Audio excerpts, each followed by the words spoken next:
What's up, YouTube? The cell phone is currently hanging from a coat hanger, which is hanging from a mirror in a Howard Johnson's hotel in Berkeley, California. Anyway, look, today we're having an interview with a road manager. I'm about to invite on camera one of my favorite people ever. I can't afford him yet, but Hummel bought him. I'm out on the Hummel tour, and this is where I first met him. He was a TM and a road manager for Curtis Salgado.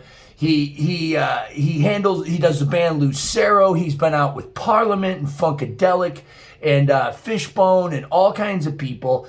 And this guy has seen more road with more different personalities than most of us. So we're going to ask him some questions. Welcome, Mr. Scott Cramer.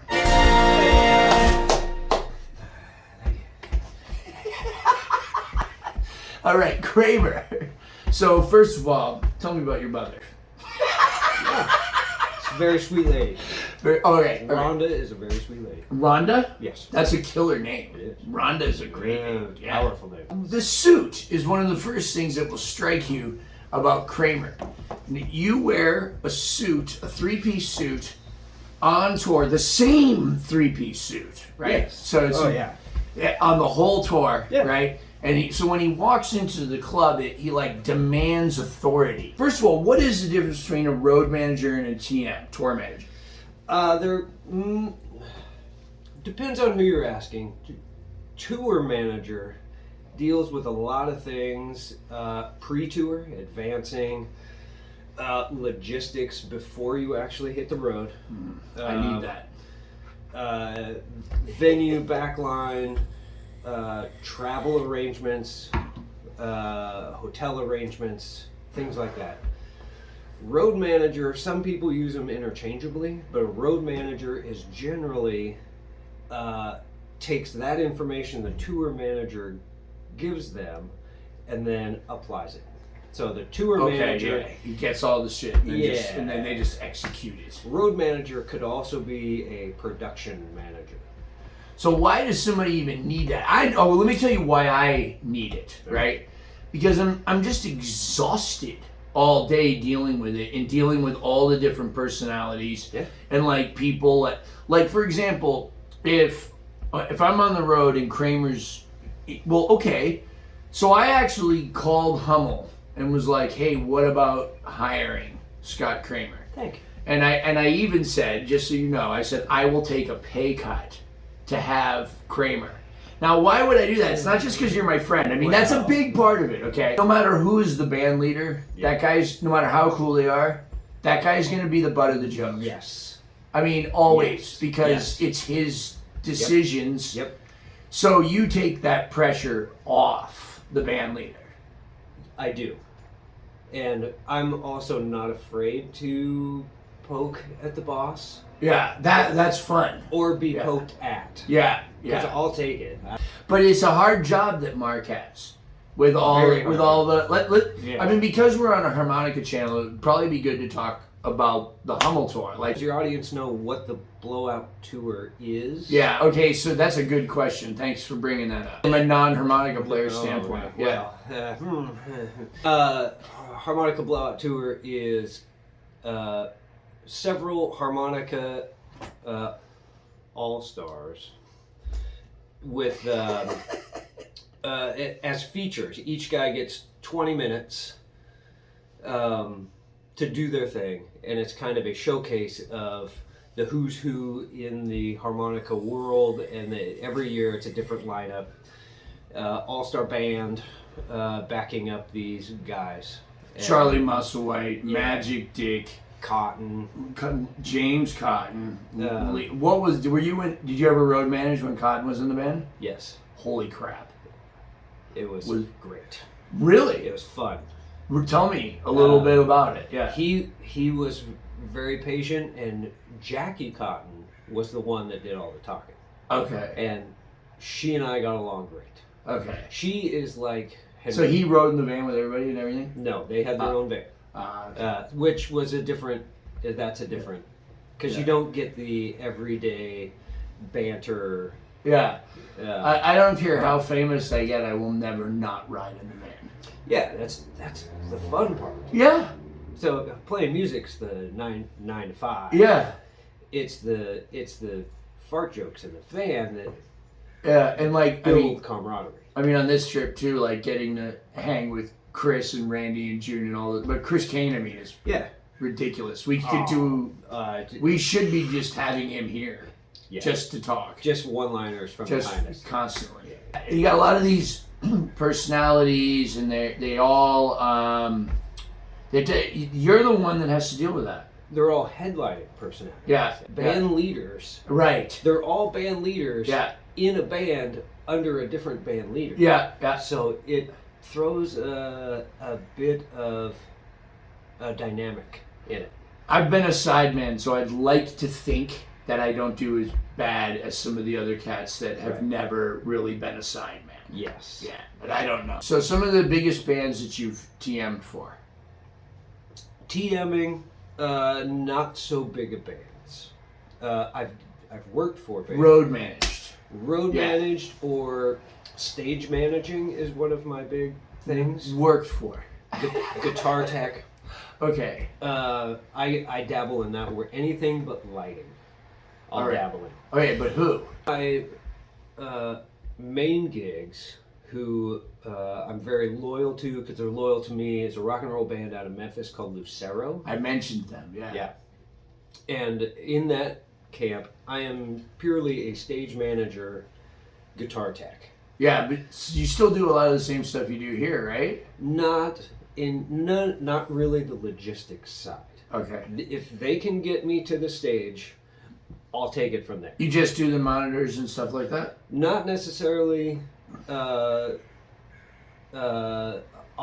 Since I know audio vocabulary, I can communicate, and I know what those guys need. Yeah. So he's like the guy who's like, take out 450 out of the 325 C ferret. Yes. Yeah. I don't understand any of that.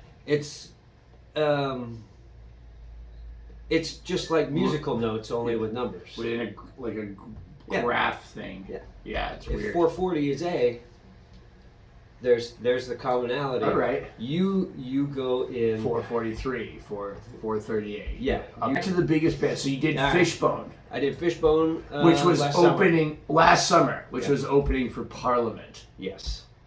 And I was stage managing and bass teching for Norwood, which was a blast and a very good lesson for me on how to float downstream. Okay. That is a camp that has been around for 40 years. They do their thing their way. And if I was to come in and go, hey guys, it'd be a great idea. Yeah. It's not going to work. No. And it would just wear me out trying. Like what? You mean like what? Oh, like organized sound check. Oh, okay. Or that's just not going to happen. No. Yeah. No. You just have to adapt to it. Yes, exactly. You have to. So they is it fair to say they don't know how to use a Kramer?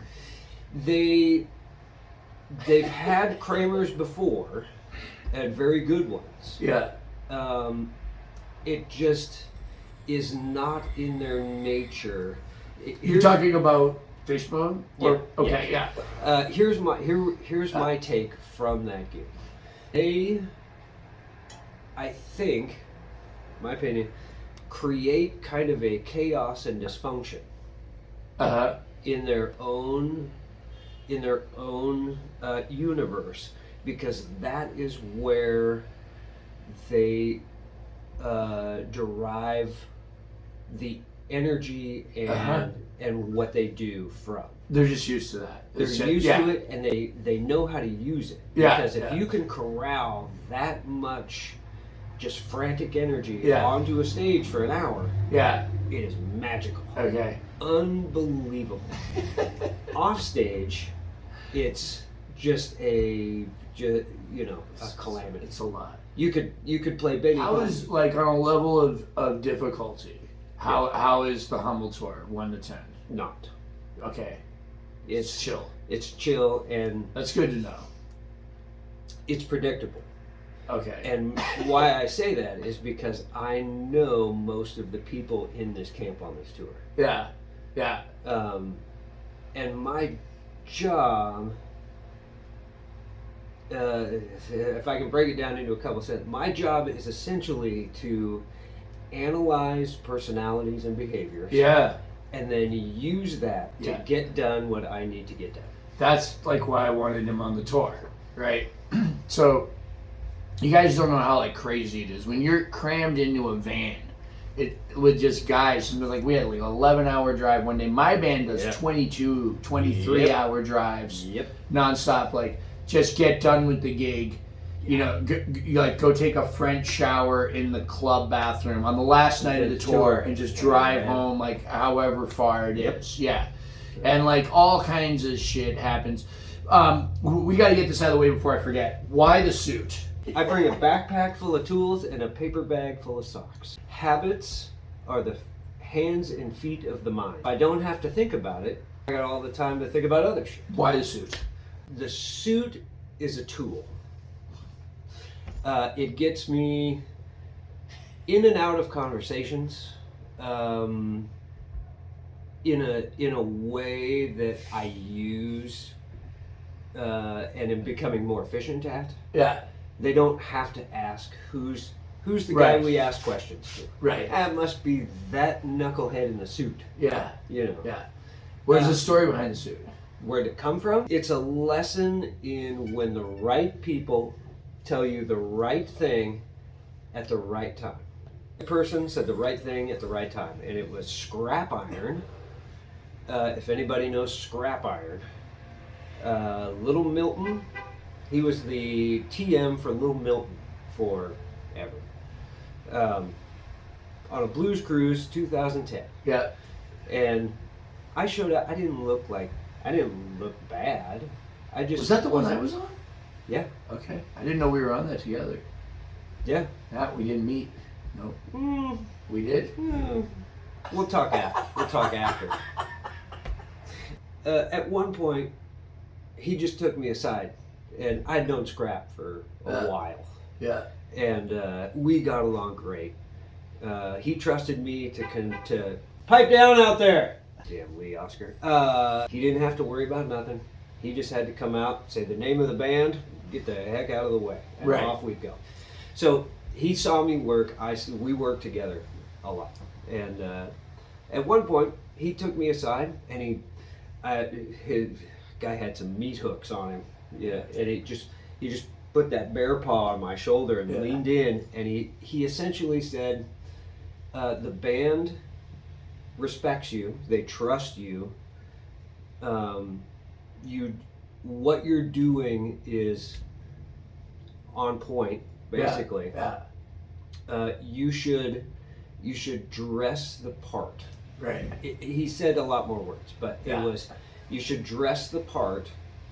You will see the benefits down the road. Yeah. And that's all he said. Yeah. I remember a gig that we did a few years ago or more with when Charlie Beatty was on guitar. Yeah. And we were at Jazz Alley in Seattle, and the sound man was like really rude. He was being really rude, like he was like yelling at Charlie, like he was like flannel shirt, right? Like, and just being like really like forceful and derogatory. Yes. And you like came in and just quelled it immediately. Like you went over to him, and then after that everything was cool. Fine. Like, did you just take over the board, or did you talk to him, or do you remember, or like what do you do? Like, how do you get guys like that to chill out, like on the band? Because Charlie can be. I mean, we're used to be able to be difficult too. He'll come back at you. Right. And then that creates a vibe. Yeah. And it's a spiraling circle. Right. Usually it's incremental. Just start asking audio questions that have nothing to do with what's happening. Yeah, that's cool. Like a little diversionary thing, but effective one. Like you need to talk about that stuff. I'm commanding the attention this way. Right. Like, eyes here. Yeah. Don't look at him. Right. Right. And sometimes that will break momentum of conversations like that. Yeah. The other thing, if I have to, and if that doesn't work, I'll essentially just go, hey, communicate with me, I'll communicate with them. Yeah. I know I know the band, Yeah. you know the venue. Together, let's work it out Right. between us. Right. Part bad cop, part glue. Right. I'm the odd man out. Yeah. Everybody else is musician.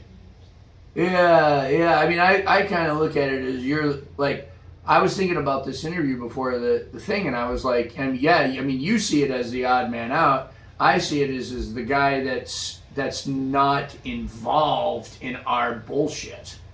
Yeah. You know what I mean? Like, Yeah. like you don't have the hang up of, okay, you got to go on stage and play tonight and be cool That's and be exact- funny and Yes. everything. You get to just like I mean, it's work for you. Don't get me wrong. I mean, I don't know. I don't even know how much work it is. I don't even know, right? I mean, I do because I do it on the road myself. But like, I can't imagine this tour. And that is also by design, because if I was to frantically be working and everybody was to see it, Yeah, they would stress out. stress out. Yeah, So yeah. You make it look easy. my goal is to, I do all this stuff on the sly, Yeah, and just be bouncy and floaty and relaxed. yeah. Even though there's phone calls coming, there's Right. 4 texts waiting for, Right. Just Right. things like that. And that's all part of, I know what you guys need to think about, and it's the show on stage. Yeah. Yeah. What am I going to Yeah. present? Yeah. How am I going to present? And I'm timing sets. Other people don't even know about it, which is great. I don't want them to know about it. Yeah. I'm not here to go, look what I did. I'm working hard. Right. It's in the results. Dude, you're awesome. Musicians are artists with a knack for honing in on the emotion. Yeah. They're emotionally driven for the purpose of creating. Right. Right. Production, Yeah. tour managers, sound engineers, techs of all sorts are purely logical. Exact opposite. I'm running hard facts and data. And the other person, if they're confronted with it, some people might go, oh, well, because it's their emotional reaction, whether it be, sometimes it's ego, sometimes it's just purely defensiveness. Yeah. Yeah. Just being confronted. Yeah, which they're not used to. Yeah. And that's where I'm not afraid of confrontation, but I also know that how I approach confrontation is going to have a direct Yeah. result And on how it is. Yeah. If I come in and go, hey, up yours, jerky, Yeah. it's not gonna go well with, Yeah. okay, Yeah. can I bring up some points that might, I'd like to enlighten you to some things. Kramer has a rule book. Now, the rule book will be linked below the video. I had a band that was full of active alcoholics and addicts. I took your rule book and I wrote my own. Cool. Based, I used some direct ones of yours, but I did, and around them, like, look, it's okay to do drugs and drink after the show. Like, I will help you find them. I would love to read that. I'll find it somewhere if I can. Because And I copied mine from somebody else's. All right, I had a guy in the band that was like, a dog, right, who wanted to sleep with every woman, right, and I had to have a rule of like, you got to find out who the owner of the club's wife is, so you can't try to hit on her, right? Because that would happen over and over again, right? Like, or something like that, right? Yes. Like, terrible things like that, And when I wrote those rules, it's hilarious to look back now because it's a moment in time. Just a grumpy, sitting at a desk in a hotel, typing in all capitals, just getting every grievance out. Yeah, but they're good. I saw a thread on Facebook where some artist had yelled at a sound person on stage in front of the audience. Yeah. And I couldn't believe how many of the fans were angry at the artist.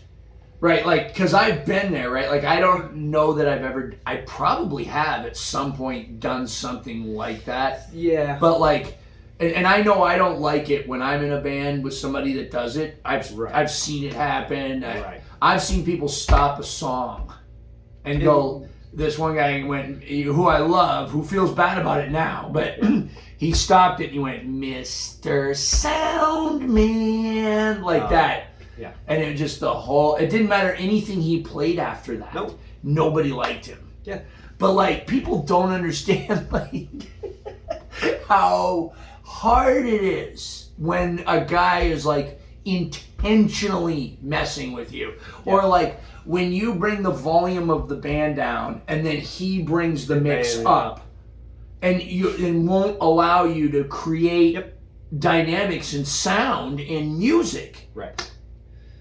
And how do you just got to get through it. Like one of your rules that I like is like, which I sort of violated a little last night, was like, don't ever talk about the monitor mix during a song. Over the microphone. Oh yeah, so I didn't do it over the microphone. I pointed to the monitor and went up. That's exactly okay. What's needed. And the other thing is, if that's taught early, it ingrains that. Yeah. There's people that I've toured with, we've toured with, that haven't learned that. Yeah. And they're 40 years into a career. Right. And they're making it a lot harder on themselves and the people around them. Instead of just going like this and needing kick drum, they're asking over the microphone, and this is at sound check, nobody's in the room, and they're like, hey man, we're gonna get to you. Yeah. We're not gonna leave you out. Don't worry. Just we're coming. Hang on. What's the ideal band member?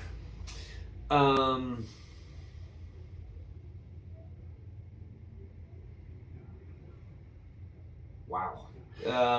Let me tell you. I'll let you think for a second on that. Okay, so like here's my shortcomings on this tour. The way I see it, like biggest one of all is like I'm comfortable with Mark because I've known him since I was literally not fully grown. Right. You know. But I'm too comfortable with Mark. Yes. So when Mark starts asking me personal questions in front of a group of people, I will display parts of my personality, anger, negative things, anger, gossip, derogatory comments, things that I would never do around people I don't know well enough. Yep. And then I feel guilty and horrible about it. Yeah. I made a comment on stage last night. Somebody in the audience said, "What's it like in the van?" before I started. And I said, "Well, it's pretty boring." I was like, "We don't do drugs and we don't have sex and like with anybody and and I was like now I said we gossip." And I said, "And now I feel as bad gossiping as if I had smoked crack." Right. And that's true. I will carry that around the rest of the day like I screwed up. And then every morning, literally I pray Jay, just have everything that come out of your mouth be nice and good. And then I get in the van and it lasts 2 hours, maybe an hour. Yes. Yes. Of course. Until Mark says, "Well, what about so-and-so?" to me. And then I go, "Oh, well, I'll tell you about so-and-so." Yeah.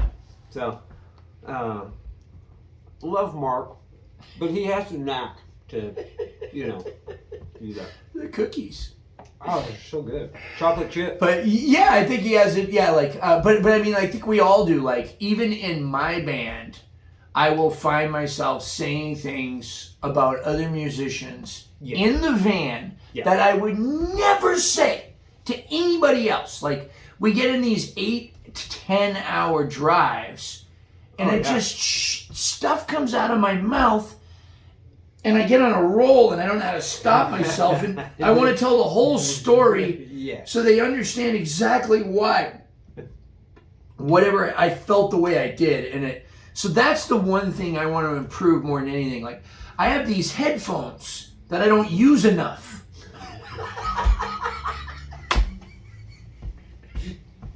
Yeah. There's also deprivation. I call it deprivation humor. You get in a van on the first day of tour, and some guy's going to tell a joke. Yeah. The next guy to tell a joke has to top the first guy. Yeah. And it's a continuous cycle. And by the time you're 2 weeks down the road in a van with the same goofballs, the jokes are horrendous because you've just topped the one before it continuously for that amount of time. But they're funnier because you're so tired. Oh, and your filter is gone. Like, okay, Chris Kane is like a great. I mean, okay, the perfect band member in this, like Randy Bermudez. Yes. Right, like the king of the road. Yep. The king of this trip is Musselwhite's bass player. All right, why would I say that? Okay, well, he's quiet. Mm-hmm. When he does talk, he's funny. Oh. He has a way of connecting with each person in a way that makes them feel personally liked by him. Yes. Like, and not bullshit. It feels sincere. He drives. Yep. And he's good about it. He's funny. Did I already say funny? I don't know, but he's all of those things. Like, and you never hear from him. You never hear about him. There's never an issue. There's a lot of bass players that are with that personality. I know. Personality depicts the instrument. Man, I've kind of been studying that. What's the personality of harmonica players? Similar to guitar or not? There's some similarities, but I don't think they're very close. Oh, we're weirder. You're more introspective than guitar. I think the most harmonica players are insecure because of the instrument. I don't think I am though.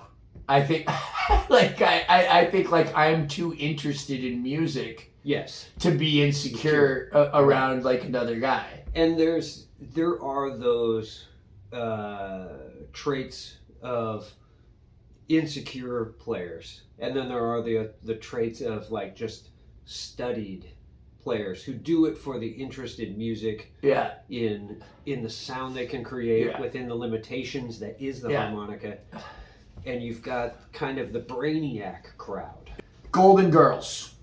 I lost the list. I lost the list. Favorite Golden Girl. You asked me to ask you. Why? I love the Golden Girls. Okay. It is culturally, socially, a benchmark in kind of the 80s coming of age of America, and strong women depicted in television. Why does this need to be on my YouTube channel? Oh, I don't know. I just love the Golden Girls, too. This guy. Oh, bags on the chair. This is one of the rules I took from you. That is in my band no matter what. Good. My band has been dealing with this for 5 years or since I met you. Yeah. They get yelled at all the time by me, right? In a playful way. Sure. But still, right? Like, just take pictures and shame them over group text. That's what we'll do. That's what we'll do from now on. I found that works. I think I probably have done it, but anyway, yeah. But bags on the chair. Chairs are for sitting. Chairs are for sitting. The bags don't work as hard as you do. They don't get to rest in those chairs. There's no rest for bags. They're inanimate. It's like it's really hard to not put the bag on the chair. It's a habit. Well, it's not just a habit. It puts it at a level where you can open it up and get to it without. Sure. Of course, you could sit in the chair, then do that, but it makes it easier. You're standing and you get it, and then you forget. And you leave the bag on the chair. The other thing is you can kind of reserve your chair with the bag. And I've tried reserving the chair with the jacket, and it doesn't work. Yeah. This is true. You know, so it's hard. But I was telling you and the guys the other day that it's so bad that in my hotel room, I feel guilty if I put a bag on a chair. Even if I have 3 chairs and there's one bag and there's only me in there, I'm like, and I'll take it down. It's become like my superstition of the shoes on the table that I told you about. Yes. It's like that. Yeah, I freak out right now when a bag is on a chair. All right. Special attribute style. These are things that Kramer wrote down to talk about. These were just be barfing into a notes. Band leader as TM. That's what I do in my band. And so is Yeah. my wife. We double team. And we could go on for hours about the obstacles, the approach, tricks of the trade. Yeah. Because a lot of times, especially in this specific role, Yeah. in this band, I'm coming into I'm kind of taking the reins away from the band leader, who is usually the TM. Right. Which adds Like competition versus camaraderie. I think we've talked about that sort of. We were talking about it in the van the other day, and the wheels started spinning in my head. Okay. And there's a great David Lee Roth quote, and it's to the effect of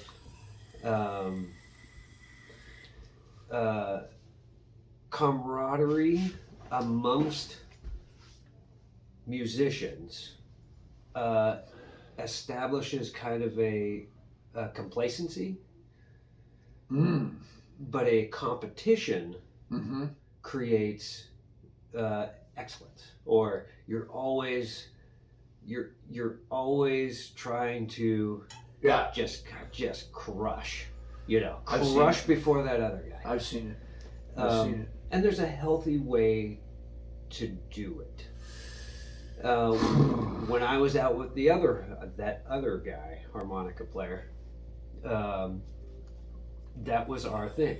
We always wanted to go on first, and we always wanted to just crush, make them follow you.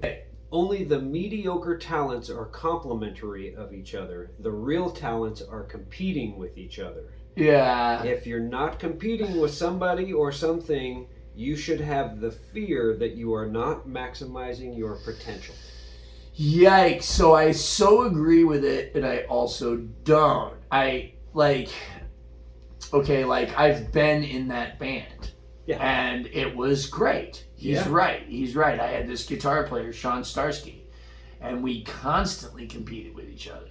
Yeah. I'd be in the hotel room, we'd be splitting a room, and he'd be, on the metronome practicing, and I'd be like, oh shit, I need to do that, right? And he'd even say well, you're not doing enough of that, you know what I mean? Stuff like that. Right. And then but at the same time, I think some of the music came off as almost like athleticism.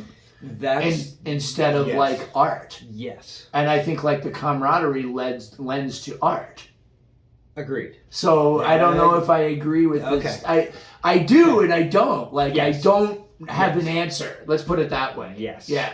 You need to find the drive from somewhere to keep moving forward. Right. If you're just kind of ho hum, it's gonna show up. At the same time, when you read me the quote, I'm thinking about my band now and how much we love each other and get along. But I was thinking my guitar player, I was thinking about telling him, hey man, you should bring it. You can smoke me if you want to, dude. Make it happen. Yeah. Yes. Yeah. Yes. Because that is a fun. He just won't though. He just won't. And that could also be seen as camaraderie. Yeah, I don't know. It's just But anyway, my experience in kind of touring in this scene with my Northwest guy, we always wanted to go out there and do the polished show, just crush from top to bottom. Yeah. And we can't say who that is. You'd rather not? You can. Curtis Salgado. Yeah. Who was just recently on my YouTube channel. Was he? Not talking, playing. Okay. Incredible. And I love Curtis. I really look up to him. I do too. Yeah. Okay. But that was the thing that we had, was we had the band to do it. Yeah. And we were not afraid to do it. Yeah. And we'd walk out there, and if I could get monitors dialed in quick in a festival, 15-minute changeover. Yeah. People don't realize. Yep. If I could get monitors dialed in quick. Yeah. And I could get those guys relaxed and kind of in the right frame of mind. Yeah. Send them out on stage, and Yeah. count it off and crush. There's nothing better, and we would go on early to do it. Yeah. That was great. Let me jump in. Yeah. All right, so just let me vent for a second. The majority of people that I read on these harmonica Facebook channels and guitar Facebook channels and stuff, talking about specific tubes and amplifiers that they want, specific rituals that they have to do before they play, rehearsals that need to happen, all of this stuff, right? They have no idea that, I would say that 80% of this tour, now I would have done this different. Like, Mark's got the ultimate say of what time we leave in the morning, but like 80% of this tour has been like, we drop a bag at a hotel room, brush your teeth if you're lucky. Yep. If you have to go to the bathroom, you're gonna wait. Yeah. You're gonna wait until after sound check. You can't even go to the bathroom when you want to, right? And then you show up. It's whatever amp is on the stage. Yep. In this case, there's been very few no backline for harmonica other than Mark's backline. Right. So Mark picks your amps, and you have to share. There's 2 for 5 guys, right? So that means that your solo that night on the end, mine's over the acoustic mic. I've learned to like it, but it was initially out of courtesy so that somebody else could have the amp, right? And also competition. I don't need the amp, right? Like, I don't need it. Right? And I've noticed I think Mark's been trying to go on the acoustic mic because he thinks that's an advantage when it's not, right? I'll jump over to the amp and do amp things, and then he'll be like, I want the amp, right? So there's a little healthy competition, right? Sure. But like, people don't realize we have no sleep, no rest. We don't get to pick the tubes or the amp. We have 15 minutes to sound check before show. There is no ritual that we get anymore, right? That's gone. Like, you find your time as best as you can. Right. You eat what you can or you don't eat, right? It's like there's days where the only thing you're going to get to eat on the road is whatever is at the gas station. Yep. If you're trying to eat healthy, it's a salad in a box, right? Or a hard-boiled egg, right? But most of the time, you're just so tired and you're miserable. You get the hot dog. You get it. I try not to, but yeah. You guys have no idea. None. Zero idea of like how maybe some of you do, but it is ridiculous. There's been the beginning of this tour.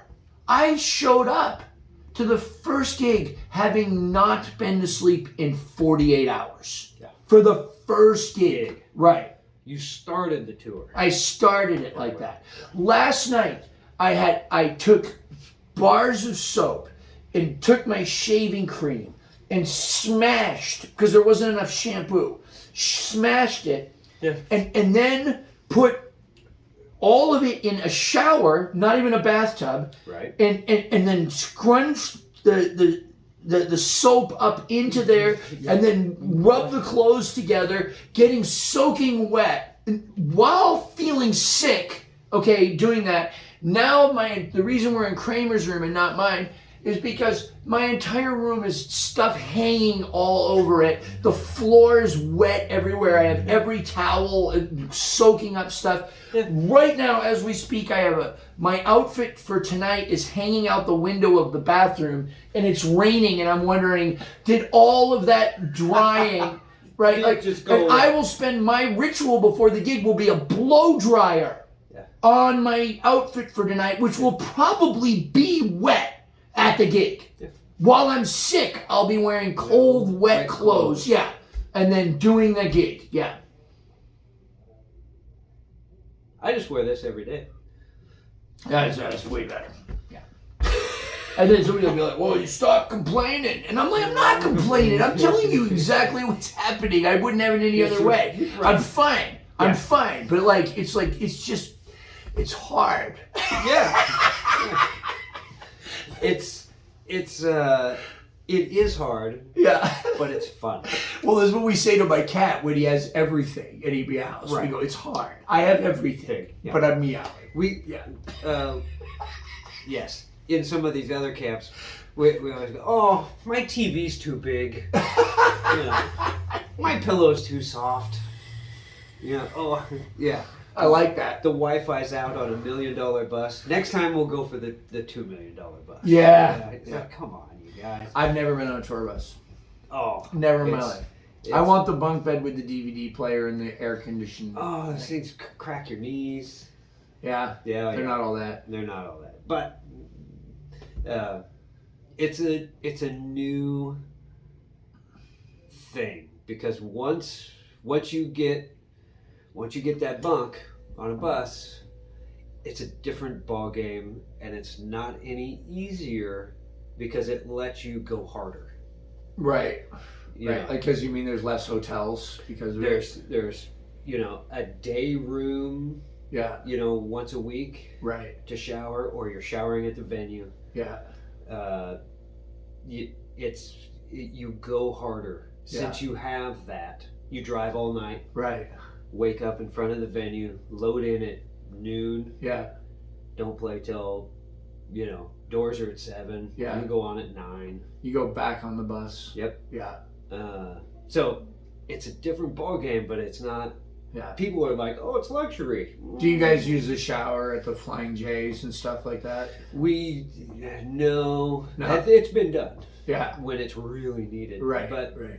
Enough venues have showers. Yeah, I've noticed that as I've gotten bigger, that the green rooms will have showers in them. And you bring shower shoes because that's a necessary thing for me. Dingy punk rock club, who knows? Right. Yeah.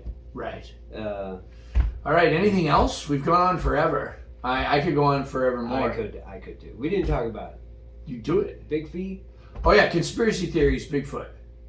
Yeah. So I would say all bands at some point have the UFO Bigfoot discussion. I mean, it's imperative. Yeah. And then also, do you believe in God? That's a huge thing. That is a big one. That comes up a lot. Yeah. Are you religious or spiritual? Right. You're starting to break down definitions? You ever seen I've heard stories of bands fighting. I've heard stories of UFO arguments getting so heated that a guy got dropped off on the side of the road over a UFO argument. Yeah. Was he for or against UFO? Against that one. That guy was. Yeah. He was probably picked up on the side of the road by a UFO. It was a famous guitar player, blues guitar player, who just dropped him off. I hope he probably picked up by UFO. I hope he got abducted.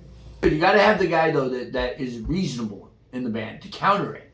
Otherwise, there's no conversation. If everybody in the band believes in crazy stuff, you need a devil's advocate. You do. Yeah. You need that a little bit to keep the conversation going for 8 hours or for 12 hours. Even if the person doesn't necessarily believe that. Yeah. Right. Oh, that's my wife. Oh, that's me. Her street name is Renegade. Yeah.